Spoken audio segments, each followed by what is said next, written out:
ಗುರುಭ್ಯೋ ನಮಃ. ನಮಸ್ಕಾರ ಸ್ನೇಹಿತರೆ. ನಮ್ಮ ಕರ್ನಾಟಕದಲ್ಲಿ ತುಂಬಾ ಜನ ದಾಸರಿದ್ದಾರೆ. ಪುರಂದರದಾಸರು, ವಿಜಯದಾಸರು, ಕನಕದಾಸರು, ಗೋಪಾಲದಾಸರು, ಜಗನ್ನಾಥ ದಾಸರು, ಈ ತರ ಇನ್ನ ಈ ಲಿಸ್ಟ್ ತುಂಬಾ ದೊಡ್ಡದಿದೆ. ಇವರಲ್ಲಿ ಒಬ್ಬರು ದಾಸರಿದ್ದಾರೆ. ಅವರು ತಮ್ಮ ಆಯುಷ್ಯನ್ನೇ ದಾನ ಮಾಡಿದ್ದಾರೆ. ನಾವು ಬೇರೆ ಬೇರೆ ತರ ದಾನಗಳನ್ನ ನೋಡಿದ್ದೀವಿ. ಈ ತರ ವಸ್ತ್ರದಾನ, ದುಡ್ಡು ದಾನ, ಅನ್ನದಾನ, ಬಂಗಾರ ದಾನ, ಇದೆಲ್ಲ. ಬಟ್ ಈ ದಾನಗಳಿಗೆಲ್ಲದಕ್ಕೂ ಕನ್ನ ಮೀರಿದ್ದು ಅಂದ್ರೆ ಯಾರು ಮಾಡಕ್ಕೆ ಆಗದೆ ಇರೋ ಅಂತ ದಾನ ಆಯುಷ್ ದಾನ. ಅಂತ ದಾನವನ್ನು ಒಬ್ಬರು ದಾಸರು ಮಾಡಿದ್ದಾರೆ. ಅವರೇ ಗೋಪಾಲದಾಸರು. ಒಂದು ಬಾರಿ ವಿಜಯದಾಸರು, ಗೋಪಾಲದಾಸರು ಮಾನವಿಗೆ ಹೋಗ್ತಾರೆ. ಅಲ್ಲಿ ಶ್ರೀನಿವಾಸಾಚಾರ್ಯರು ಅಂತ ಒಂದು ದೊಡ್ಡ ಪಂಡಿತರು ಇರ್ತಾರೆ. ಅವರೇ ಆಮೇಲಿಂದ ನಮ್ಗೆ ಗೊತ್ತಾಗಿದ್ದಾಗ ಜಗನ್ನಾಥ ದಾಸರು ಅಂತ ಅಂತಾರ ಅವ್ರನ್ನೇ. ಶ್ರೀನಿವಾಚಾರ್ಯ ಅವ್ರಿಗೆ ತಾನು ಸಂಸ್ಕೃತದಲ್ಲಿ ದೊಡ್ಡ ಪಂಡಿತ ಅನ್ನೋದು ಒಂದು ಮನ್ಸಿಗೆ ಹತ್ತು ಬಿಟ್ಟಿರತ್ತೆ. ಅವರು ಕನ್ನಡ ಸಾಹಿತ್ಯ ಬರೆದಿರೋ ದಾಸರನ್ನಾಗ್ಲಿ ಕನ್ನಡ ಸಾಹಿತ್ಯವನ್ನಾಗ್ಲಿ ತುಂಬಾ ಕೀಳಾಗಿ ನೋಡ್ತಾ ಇರ್ತಾರೆ. ಇವ್ರು ವಿಜಯದಾಸರು, ಗೋಪಾಲದಾಸರು ಏನ್ ಮಾನವಿಗೆ ಬಂದಿದ್ದಾಗ ಇಲ್ಲಿ ದೊಡ್ಡ ಆಚಾರ್ಯರು ಇದ್ದಾರಲ್ವಾ ಶ್ರೀನಿವಾಚಾರ್ಯರು, ಅವ್ರನ್ನು ಇವತ್ತು ತೀರ್ಥ ಪ್ರಸಾದಕ್ಕೆ ಕರೆಯೋಣ ಅಂತ ಅವರೇ ಖುದ್ದಾಗಿ ಹೋಗಿ ಶ್ರೀನಿವಾಸಾಚಾರ್ಯರವ್ರಿಗೆ ಹೇಳ್ತಾರೆ, ನೀವಿವತ್ತು ಊಟ ನಮ್ ಜೊತೆಲ್ಲೇ ಮಾಡ್ಬೇಕು ಅಂತ. ಅವ್ರಿಗಿಷ್ಟ ಇಲ್ದೇ ಇದ್ರು ಕೂಡ ಆಯ್ತು ಅಂತ ಹೇಳಿ ಕಳ್ಸ್ಬಿಡ್ತಾರೆ. ಇವರೆಲ್ಲ ಊಟಕ್ಕೋಸ್ಕರ ಕಾಯ್ತಾ ಇರ್ತಾರೆ. ಇವರು ಶ್ರೀನಿವಾಸಾಚಾರ್ಯರು ಬರೋದೇ ಇಲ್ಲ. ಆಮೇಲೆ ಹೇಳಿ ಕಳಿಸ್ತಾರೆ, ವಿಜಯದಾಸರು ಅವ್ರು ಬರ್ಲಿಲ್ಲ, ನಾವೆಲ್ಲ ಊಟಕ್ಕೆ ಕಾಯ್ತಾ ಇದ್ದೀವಿ ಅಂತ ಹೇಳ್ಬಿಟ್ಟು ಬಾ ಅಂತ ಶಿಷ್ಯ ಹೋಗಿ ಕೇಳಿದ್ದಾಗ ಇವ್ರೇನ್ ಹೇಳ್ತಾರೆ ಶ್ರೀನಿವಾಸಾಚಾರ್ಯರು ಅಂದ್ರೆ, ಇಲ್ಲ ನಂಗೆ ಹೊಟ್ಟೆ ನೋವು ಆಗ್ತಾ ಇತ್ತು, ಹಾಗಾಗಿ ನಾನು ಊಟ ಮಾಡ್ಬಿಟ್ಟಿದ್ದೀನಿ, ನಂಗಿನ್ನ ಊಟ ಏನು ಬೇಡ ಅಂತ ಹೇಳಿ ಕಳ್ಸ್ಬಿಡ್ತಾರೆ. ಆ ಶಿಷ್ಯ ಬಂದು ವಿಜಯದಾಸರಿಗೆ ಹೇಳ್ತಾರೆ, ಈ ತರ ಅವ್ರದ್ದು ಊಟ ಆಗೋಗಿದಂತೆ, ಅವ್ರಿಗೆ ಹೊಟ್ಟೆ ನೋವಂತೆ ಅಂತ. ವಿಜಯದಾಸರೇನು ಅನ್ನಲ್ಲ, ಗೋಪಾಲದಾಸರಿಗೆ ತುಂಬಾ ಬೇಜಾರಾಗತ್ತೆ.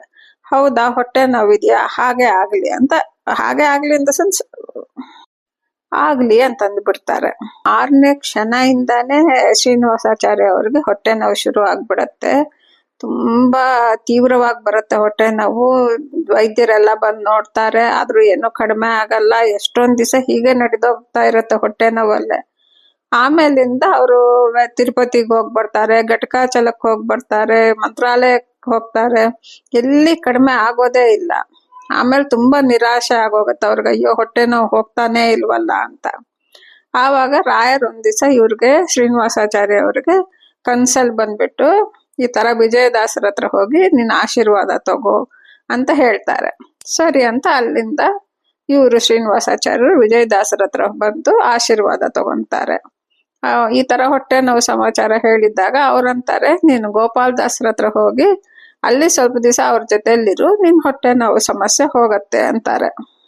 ಸರಿ ಅಂತ ಶ್ರೀನಿವಾಸಾಚಾರ್ಯರು ಗೋಪಾಲದಾಸರವ್ರ ಹತ್ರ ಬಂದು ಅವ್ರ ಜೊತೆ ನಮಸ್ಕಾರ ಮಾಡಿ ಅಲ್ಲೇ ಒಂದಿಷ್ಟು ದಿವಸ ಶಿಷ್ಯರಿಕ ಮಾಡ್ತಾರೆ ಅವ್ರ ಹತ್ರ. ಶ್ರೀನಿವಾಸಾಚಾರ್ಯರವ್ರದ್ದು ಹೊಟ್ಟೆ ನೋವು ಹೋಗತ್ತೆ, ಸ್ವಲ್ಪ ಹೋಗತ್ತೆ, ಇನ್ನ ಇರತ್ತೆ. ಹೀಗೆ ಇರೋವಾಗ ಒಂದ್ಸತಿ ಗೋಪಾಲದಾಸರು ತಿರುಪತಿಗೆ ಹೊರಡ್ತಾರೆ ಬ್ರಹ್ಮೋತ್ಸವಕ್ಕೆ. ಆವಾಗ ಇವ್ರು ಕೂಡ ಹೇಳ್ತಾರೆ, ನಾನು ಬರ್ತೀನಿ ನಿಮ್ ಜೊತೆಯಲ್ಲಿ ಅಂತ.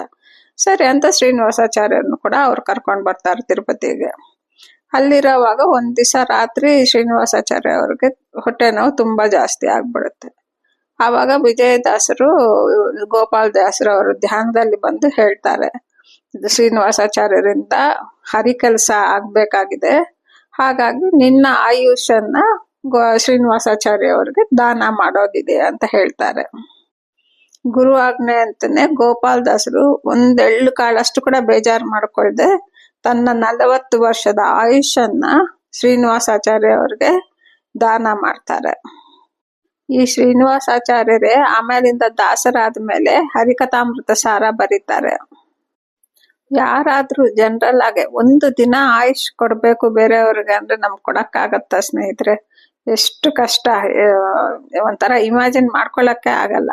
ಅಂತಾದ ಗೋಪಾಲದಾಸರು ಒಂದು ಕ್ಷಣ ಕೂಡ ಯೋಚನೆ ಮಾಡ್ದೆ ತನ್ನ 40 ವರ್ಷ, ಒಂದು ದಿವಸ ಅಲ್ಲ, 2 ದಿವಸ ಅಲ್ಲ, 1 ವರ್ಷ ಅಲ್ಲ, 2 ವರ್ಷ ಅಲ್ಲ, 40 ವರ್ಷದ ತನ್ನ ಆಯುವನ್ನ ಜಗನ್ನಾಥ ದಾಸರಿಗೆ, ಶ್ರೀನಿವಾಸಾಚಾರ್ಯರಿಗೆ ದಾನ ಮಾಡ್ಬಿಡ್ತಾರೆ.